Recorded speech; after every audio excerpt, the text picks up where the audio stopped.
Hello student, welcome to college study Delhi university. So आज इस video में हम बिजनेस मैथमेटिक्स यूनिट 1 का एक बहुत ही इंपॉर्टेंट टॉपिक करने वाले हैं, that is Leontief input output model. जैसे आप देख ही रहे हो, ठीक है। तो आप समझते हैं कि लिंटिफ इनपुट आउटपुट मॉडल होता क्या है। देखो, ये मॉडल ये चीज़ समझाता है कि हम इकोनॉमी में कोई भी जो इंडस्ट्री है वो जो भी चीज़ प्रोड्यूस करती है वो खुद ही कंज्यूम नहीं करती है, ठीक है। ये कहता है कि जो भी चीज़ प्रोड्यूस की जाती है उसे ही कंज्यूम किया जाता है, मतलब जो भी हमने प्रोड्यूस किया वही हमने कंज्यूम किया। So production is equals to consumption यहाँ पे समझाया जाता है, ओके। और इसी बेसिस पे दो तरह के लिंटिफ मॉडल होते हैं, एक होता है क्लोज मॉडल और एक होता है ओपन मॉडल। देखो, ओपन मॉडल तुम्हारे सिलेबस में है बट क्लोज मॉडल नहीं है। क्लोज मॉडल कहता है कि एक इंडस्ट्री जो भी प्रोड्यूस करती है एंटायर प्रोडक्शन वो खुद ही कंज्यूम कर लेती है, मतलब कंजम्पशन जो है वो इंटरनली होता है बस। बट ओपन मॉडल ये कहता है कि जो भी चीज़ प्रोड्यूस की जाती है उसे इंडस्ट्री खुद भी कंज्यूम करती है, इसके साथ साथ एक्सटर्नल बॉडीज जैसे हाउस होल्ड हो गया, गवर्नमेंट हो गया, ये सब भी कंज्यूम करते हैं, ठीक है। तो ये हमारा लिंटिफ मॉडल का बेसिक चीज़ है।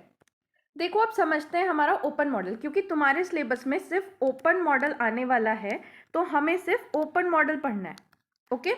तो देखो, ओपन मॉडल क्या कहते हैं कि जो भी चीज़ प्रोड्यूस की है, मान लो कोई भी इंडस्ट्री कुछ भी प्रोड्यूस कर रही है तो उसे कंज्यूम करने वाले, उसे जो भी कंज्यूम करेगा वो इंडस्ट्री खुद भी करेगी plus government plus house hold सब उस चीज़ को कंज्यूम करेंगे, ये हमारा ओपन मॉडल कहता है, ठीक है। तो इसी के बेसिस पे यहाँ पे हमारी एक ना टेबल बनती है, जो ये टेबल मैंने आप राइट हैंड में शो कर रखी है, वो टेबल हम डिस्क्राइब करेंगे। तो देखो, हमारी ये है input output table. Input output table क्या दिखाती है कि कैसे एक इंडस्ट्री दूसरी इंडस्ट्री पे डिपेंडेंट है। जैसे आप देख रहे हो कि यहाँ पे प्रोड्यूसर है, मतलब जो इंडस्ट्रीज प्रोड्यूस कर रही है, और यहाँ पे वो इंडस्ट्री जो इस वाली इंडस्ट्री का प्रोडक्शन को कंज्यूम कर रही है। इंडस्ट्री 1 ने जो भी प्रोड्यूस किया वो पहले तो इंडस्ट्री 1 ने खुद ही कंज्यूम किया, तो जो भी इंडस्ट्री 1 का खुद का कंजम्पशन था उसे हमने लिखा X11, ठीक है। फिर इंडस्ट्री 1 ने जो भी प्रोड्यूस किया उसे फिर इंडस्ट्री 2 ने भी कंज्यूम किया और उसके प्रोडक्शन को हमने लिखा X12 और ऐसी ही Xn। और टोटल हमारी जो फाइनल डिमांड आ गई वो हो गई X1 और जो टोटल आउटपुट आ गया दैट इज X1।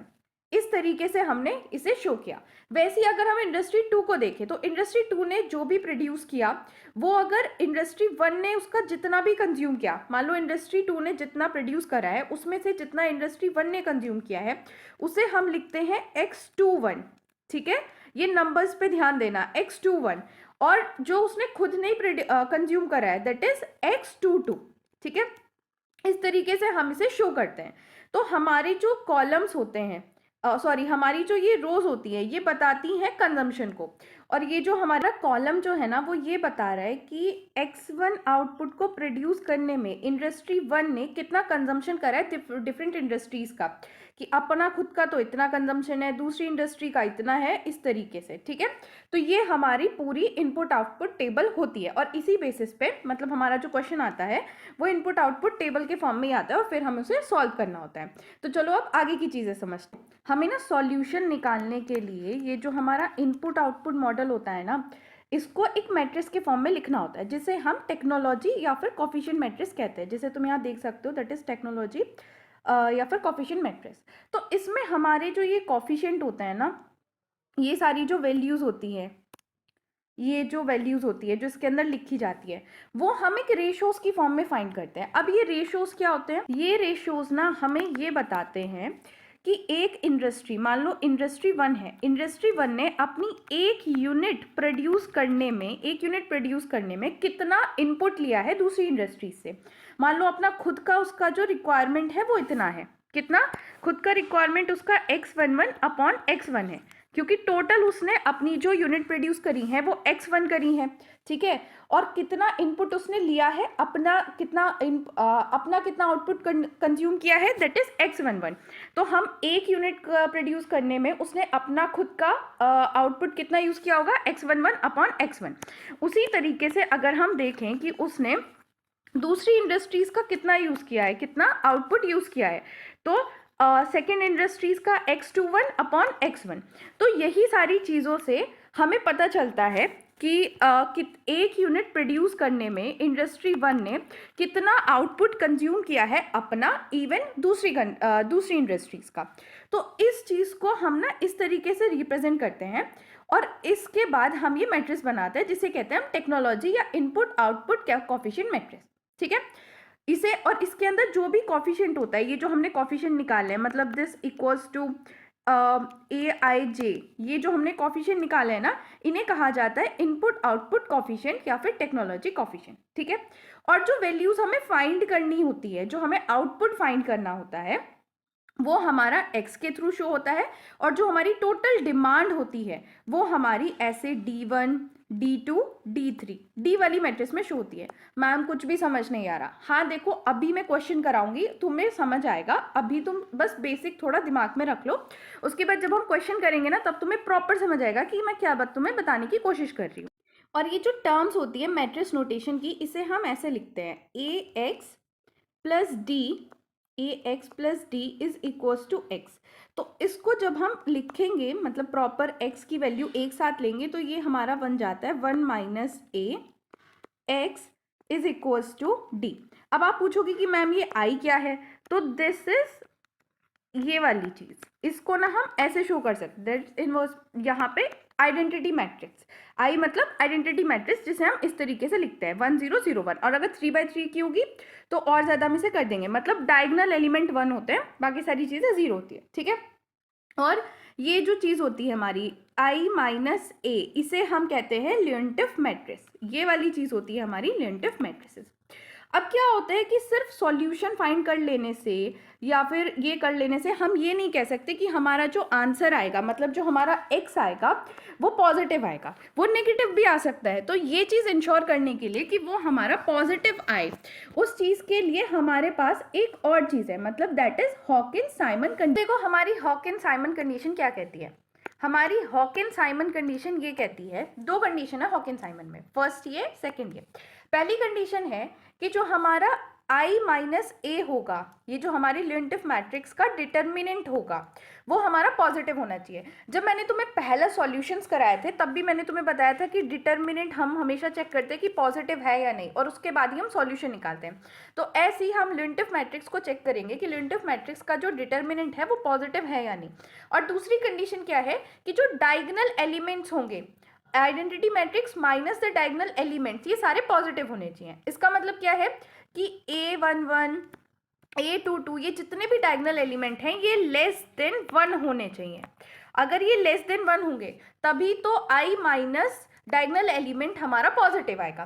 तो ये दो कंडीशन हमें कोई भी सॉल्यूशन निकालने से पहले चेक करनी होती है, क्योंकि कई बार क्या होता है कि हमारे क्वेश्चन का आंसर आना ही नहीं होता है और हम उसे पूरा सॉल्व कर देते हैं और बाद में पता चलता है कि अरे आंसर तो आएगा ही नहीं, क्योंकि हॉकिंस-साइमन कंडीशन तो फुलफिल ही नहीं हो रही। अब हम ना डायरेक्टली एक क्वेश्चन पे चलते हैं ताकि तुम्हें समझ आए कि क्या हमने सारी चीज़ें पढ़ी हैं, कैसे सारी चीज़ें होनी है, बस एक बार बेसिक दिमाग में तुमने रख लिया है। चलो अब एक क्वेश्चन सॉल्व करते हैं। तो ये हमारा क्वेश्चन है, suppose inter industries flow of production of two industries given. अब ये दो इंडस्ट्री हैं, production X and production Y, इनका किस तरीके से कंजम्पशन हो रहा है और किस तरीके से प्रोडक्शन हो रहा है वो हमें दे रखा है कि इंडस्ट्री एक्स ने जो प्रोड्यूस किया है दैट इज 30-40, और जो डोमेस्टिक डिमांड है, डोमेस्टिक डिमांड मतलब जो गवर्नमेंट हाउस होल्ड की डिमांड है दैट इज 50, और हमारा ग्रॉस आउटपुट जो आ रहा है दैट इज 120। ठीक है, और जो प्रोडक्शन एक्स है, मतलब जो एक्स इंडस्ट्री है वो प्रोड्यूस कर रही है दिस एंड दिस, और टोटल आ रहा है 60। जो एक्स ने प्रोड्यूस किया है और कितना उसने खुद ही कंज्यूम किया दैट इज 30, मतलब इंडस्ट्री एक्स ने अपना खुद का आउटपुट कितना कंज्यूम किया दैट इज 30, और इंडस्ट्री वाई का कितना आउटपुट कंज्यूम किया दैट इज 20, और वैसे ही इंडस्ट्री वाई ने एक्स का जो आउटपुट कंज्यूम किया दैट इज 40 और अपना जो किया है दैट इज 10। ठीक है, अब हमें ये बोला है कि determine the technology matrix and test the Hawkins Simon condition for the viability and compute the equilibrium level of output of the product जब डोमेस्टिक डिमांड हमारी 80-40 है। अब डोमेस्टिक डिमांड अगर ये है तब तो हमें ग्रॉस आउटपुट इतना दे रखा है, बट अगर डोमेस्टिक डिमांड हमारी 80-40 हो जाती है तो हमारा आउटपुट कितना होगा हमें वो निकालना है। देखो हमारा जो इनपुट आउटपुट ये मॉडल है ना, ये हमें यही बताता है कि अगर हमें करंट की डिमांड पता है और उसके बेसिस पे हम प्रोडिक्शन बता पा रहे हैं कि करंट की डिमांड हमारी 50-30 है और हमारी जो आउटपुट अभी करंट का है वो 120-60 होगा। तो अगर फ्यूचर में डिमांड चेंज हो जाए तो हमारा आउटपुट कितना चेंज होगा। तो चलो अब इस क्वेश्चन को सॉल्व करें। देखो, हमें सबसे पहले निकालनी होगी हमारी technology matrix, that is a.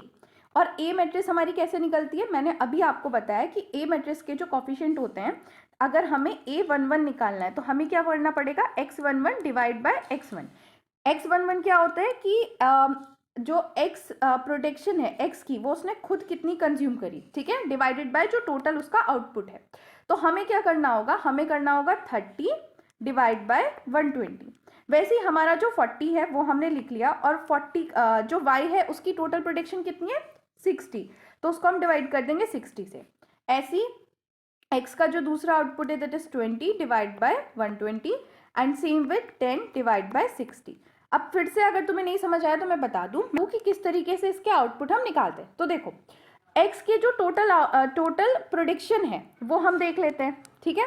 उसके बाद उसने कितना कंज्यूम करा, कितना टोटल कंजम्पशन हुआ वो हम देख लेते हैं, और उसे डिवाइड करके हमें पता चल जाता है कि पर यूनिट कंजम्पशन कितना है, क्योंकि ये जो हमारी चीज़ें हैं ये हम पर यूनिट के हिसाब से लिख रहे हैं। ये तो निकाल ली, मतलब हमारी टेक्नोलॉजी मैट्रिक्स तो आ गई। अब हमें क्या करना होता है कि अब हमें हॉकिंस कंडीशन को टेस्ट करना होता है। एंड हॉकिंस कंडीशन क्या थी कि I माइनस ए का जो डिटर्मिनेंट होना चाहिए वो हमारा पॉजिटिव होना चाहिए, ठीक है। तो अब हम पहले I माइनस ए निकालते हैं। अब I माइनस ए कैसे निकलेंगे, चलो देखते हैं कि I माइनस ए। तो हमारी जो I मैट्रिक्स है वो मैंने आपको क्या बताई थी, दैट इज 0 1 और 0 1, ठीक है, 1 0 0 1। अब हमने इसमें से A माइनस करना है। A इज हमारा क्या आया था, 30 divide by 120 and 40 divide by 60, वैसे 20 divide by 120 and 10 divide by 60। अब क्या मैं इसे सिंप्लीफिकेशन फॉर्म में लिख सकती हूँ कि हाँ 0 से 0 कट गया एंड 3 अगर हम इसे काटे तो 1/4 आ जाएगा ना।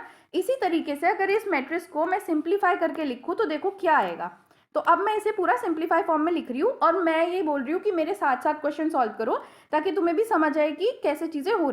तो देखो, मैंने इसे सिंप्लीफाई फॉर्म में लिख दिया है। अब अगर मैं 1 माइनस 1/4 करूँगी तो क्या आएगा, 3/4, है ना। तो इस तरीके से अब तुम इसे माइनस कर दोगे। मैं ऑलरेडी बेसिक सिखा चुकी हूँ तो मैं फिर से ये नहीं बता रही, मैं बस तुम्हें आंसर बता देती हूँ फाइनल कि क्या आंसर इसका आएगा माइनस करके। तो देखो, हमारा ये आंसर आएगा जब हम इसे पूरा I माइनस ए जब हम निकालेंगे। लेकिन हमें निकालना क्या था, I माइनस ए का डिटर्मिनेंट। तो अब हम डिटर्मिनेंट कैलकुलेट करेंगे। डिटर्मिनेंट कैसे कैलकुलेट करते हैं, I hope you know, 3/4 into 5/6 minus का 2/3 इंटू माइनस का 1/6। तो हमारा जो डिटर्मिनेंट कैलकुलेट करके आ रहा है दैट इज 37/72, जो कि हमारा ग्रेटर देन 0 है। तो हॉकिंस की पहली कंडीशन तो सेटिस्फाई होगी। नाउ अब हम देखते हैं दूसरी कंडीशन। तो दूसरी कंडीशन में मैं तुम्हें बताया था कि दूसरी कंडीशन ये कहती है कि आपके जो डायगोनल एलिमेंट्स हैं वो लेस देन 1 होने चाहिए। तो क्या हमारे डायगोनल एलिमेंट लेस देन 1 है, हमारी जो मैट्रिक्स थी दैट इज 1/4 2/3 1/6 एंड 1/6। तुम खुद ही देख रहे हो कि सारे डायगोनल एलिमेंट हमारे लेस देन 1 है। तो हमारी हॉकिंस की दोनों कंडीशन तो सेटिस्फाई हो गई, ठीक है। अब हम करते हैं आगे का काम, जहां हमें निकालना है सॉल्यूशन। तो देखो, हमारी ए मैट्रिक्स आ गई। अब हमें देखना है एक्स मैट्रिक्स। तो तुम्हें सिंपल पता है कि हमें दो चीज निकालनी है, तो that is X and Y. और इसके अलावा हमारी होती है डी मैट्रिक्स। डी मैट्रिक्स हमें इन्होंने ऑलरेडी दे रखी है, क्या, 80 एंड 40। तो 80 एंड 40 हमारी जो डिमांड है, फाइनल डिमांड, वो इन्होंने हमें दे रखी है। अब हमें क्या कैलकुलेट करना है, तो अब हमारी जो कैलकुलेशन है, X is equals to I minus A का इनवर्स इंटू डी। तो ये हमारा कैसे इन्वर्स निकलता है और कैसे मल्टीप्लाई होती है ये तो मैंने तुम्हें बताया ही है। तो मैं तुम्हें यहाँ पे फाइनल आंसर्स बता रही हूँ ताकि तुम खुद चेक कर सको। आई होप तुम्हें ये पता है कि इन्वर्स कैसे निकलता है। अगर तुमने पिछली वीडियो देखी है तो जैसे नॉर्मल मैट्रिक्स का इन्वर्स निकलता है वैसे ही तुम्हें आई माइनस ए निकालना है, जो हमने अभी निकाला ही था, और उसका इन्वर्स निकाल देना और उसकी मल्टीप्लाई हमारी जो D matrix that is 80 and 40 वाली जो चीज़ है उससे कर देनी है। तो मैं तुम्हें अब बता रही हूँ फाइनल आंसर। मेरे साथ साथ वीडियो को पॉज करो और ये सॉल्व करो और उसके बाद देखो कि तुम्हारा फाइनल आंसर क्या आ रहा है। तो देखो हम ऑलरेडी i माइनस ए का डिटर्मिनेंट तो निकाल चुके थे, दैट इज 72/37। ठीक है, ये तुम्हें पता चल गया। ओके, अब इसका जो फाइनल आंसर है that is 6720 divide by 37 and 3120 divide by 37। ये हमारा जो है फाइनल आंसर आएगा।